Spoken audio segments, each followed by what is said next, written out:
ನಮಸ್ಕಾರ. ಇವತ್ತಿನ ವಿಷಯ ಫಿಕ್ಸೆಡ್ ಡಿಪಾಸಿಟ್ ಬಡ್ಡಿಯ ದರ ಬೀಳುವ ಸಾಧ್ಯತೆ, ಈಗೇನು ಮಾಡಬೇಕು. ನನ್ನ ಹೆಸರು ಡಾಕ್ಟರ್ ಭರತ್ ಚಂದ್ರ. ವಿಡಿಯೋಗಳ ಉದ್ದೇಶ ಕನ್ನಡಿಗರ ಸೇವೆ. ಮೇ 2022ರಿಂದ RBI ಅವರು ಇಂಟ್ರೆಸ್ಟ್ ರೇಟ್ ಅನ್ನು ಹೈಕ್ ಮಾಡ್ತಾ ಬರ್ತಾ ಇದ್ದಾರೆ. ಮತ್ತೆ 5% ಇದ್ದದ್ದು ಪರ್ ಆ್ಯನಮ್ ಈಗ 7.15% ಆಗಿದೆ FD ಯಲ್ಲಿ. ನೀವೇನಾದ್ರೂ FD ಯಲ್ಲಿ ಇಂಟ್ರೆಸ್ಟ್ ರೇಟ್ ಇನ್ನೂ ಮೇಲೆ ಹೋಗುತ್ತೆ ಅಂತ ಕಾಯ್ತಾ ಇದ್ರೆ ನಿಮಗೆ ನಿರಾಸೆ ಕಾದಿದೆ ಅಂತ ಈ ವಿಡಿಯೋದಲ್ಲಿ ಹೇಳ್ತಾ ಇದ್ದೀನಿ. ಈಗ ಮೊನ್ನೆ RBI ಅವರು 2,000 ರೂಪಾಯಿ ನೋಟನ್ನು ವಿಡ್ರಾ ಮಾಡಿಕೊಂಡ್ರು. ಅದರಿಂದಾಗಿ ಬೇಕಾದಷ್ಟು ಹಣ ಬ್ಯಾಂಕುಗಳಿಗೆ ಹರಿದು ಬರ್ತಾ ಇದೆ.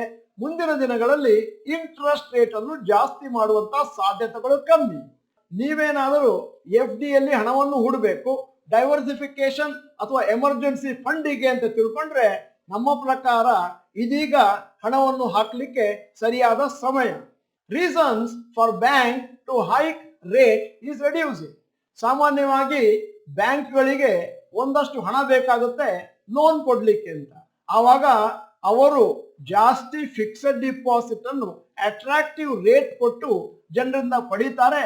ಯಾಕಂತಂದ್ರೆ ಅದನ್ನು ಅವರು ಲೋನ್ ಆಗಿ ಬಾಕಿಯವರಿಗೆ ಇನ್ನೂ ಹೈಯರ್ ರೇಟ್ ಆಫ್ ಇಂಟ್ರೆಸ್ಟ್ ಕೊಡ್ಬೋದು.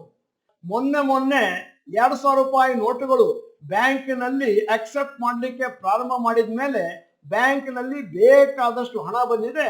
ಮತ್ತೆ ಬಂದಂತ ಹಣದಲ್ಲಿ ಕನಿಷ್ಠ ಪಕ್ಷ ಅರ್ಧದಷ್ಟು ಹಣ ಆದ್ರೂ ಕೂಡ ಬ್ಯಾಂಕ್ನಲ್ಲಿ ಅಲ್ಲಿಯೇ ಉಳ್ಕೊಳ್ಳುತ್ತೆ ಅಂತಂದ್ರೆ ಬ್ಯಾಂಕ್ನಲ್ಲಿ ಬೇಕಾದಷ್ಟು ದುಡ್ಡು ಸಿಕ್ತು. ಯಾವ ರೀತಿ ಅವರು ಫಿಕ್ಸೆಡ್ ಡಿಪಾಸಿಟ್ ತಗೊಳ್ತಾ ಇದ್ರು ಆ ದುಡ್ಡು ಈಗ 2,000 ಅಕೌಂಟಿನ ಮಾರ್ಗವಾಗಿ ಅವ್ರ ಹತ್ರ ಬರ್ತಾ ಇದೆ. ಅಲ್ಲದೆ RBI ಅವರು ಇಂಟ್ರೆಸ್ಟ್ ರೇಟ್ ಅನ್ನು ಜಾಸ್ತಿ ಮಾಡ್ಲಿಕ್ಕಿಲ್ಲ. ಯಾಕಂದ್ರೆ ಸದ್ಯದ ಮಟ್ಟಿಗೆ ಹಣದ ಉಬ್ಬರ ಒಂಥರ ಹತೋಟಿಗೆ ಬಂದಿದೆ. ಇನ್ಫ್ಲೇಷನ್ ಅಥವಾ ಹಣದ ಉಬ್ಬರ ಮಾರ್ಚ್ 2023ರಲ್ಲಿ 5.66% ಇತ್ತು. ಏಪ್ರಿಲ್ ಅಲ್ಲಿ 4.7%ಗೆ ಕುಸಿದಿದೆ. ಸದ್ಯದ ಮಟ್ಟಿಗೆ ಇನ್ಫ್ಲೇಷನ್ ಕಂಫರ್ಟಬಲ್ ಲೆವೆಲ್ ಇದೆ. ಆದ್ದರಿಂದ RBI May ಮಾರ್ಜಿನಲಿ cut interest rates towards the end of the year. ಹೀಗೆ ಇಂಟ್ರೆಸ್ಟ್ ರೇಟ್ ಕಮ್ಮಿ ಆಗುತ್ತೆ ಅಂದಾಗ ಬ್ಯಾಂಕಿನ FD ರೇಟ್ ಮೇಲಕ್ಕೆ ಹೋಗೋದಿಲ್ಲ.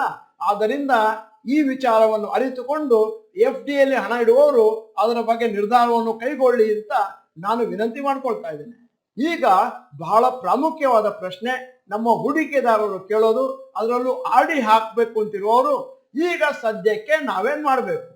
ಅಕಸ್ಮಾತ್ ನೀವೇನಾದರೂ ನಿಮ್ಮ ಹೂಡಿಕೆಯನ್ನು FD ಯಲ್ಲಿ 2 ವರ್ಷ ಮಾಡ್ತೇನೆ ಅಂತಂದ್ರೆ ನನಗನ್ಸುತ್ತೆ ಇದು ಸರಿಯಾದ ಸಮಯ. ಆದಷ್ಟು ಬೇಗ FD ಮಾಡಿ.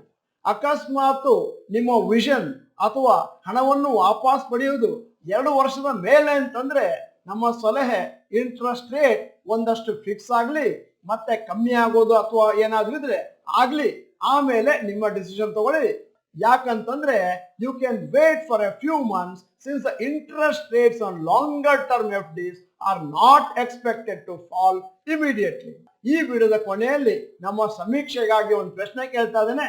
ನೀವೇನಾದರೂ FD ಯಲ್ಲಿ ಹಣವನ್ನು ಹಾಕುವಂತಹ ಪ್ಲಾನ್ ಇಟ್ಕೊಂಡಿದ್ದೀರಾ? ಎಸ್ ಅಥವಾ ನೋ ಅಂತ ಟೈಪ್ ಮಾಡಿ. ನೀವು ಡಾಕ್ಟರ್ ಭರತ್ ಚಂದ್ರ ಇನ್ಸ್ಟಿಟ್ಯೂಟ್ ಕನ್ನಡ ಚಾನೆಲ್ ಮೆಂಬರ್ ಅಲ್ಲ ಅಂತಂದ್ರೆ ಇದೀಗ ಸಮಯ. ಸಬ್ಸ್ಕ್ರಿಪ್ಷನ್ ಬಟನ್ ಲೈಕ್ ಅನ್ನು ಒತ್ತಿ. ವಿಡಿಯೋ ಚೆನ್ನಾಗಿದ್ರೆ ಲೈಕ್ ಬಟನ್ ಒತ್ತುವುದನ್ನು ಮರಿಬೇಡಿ.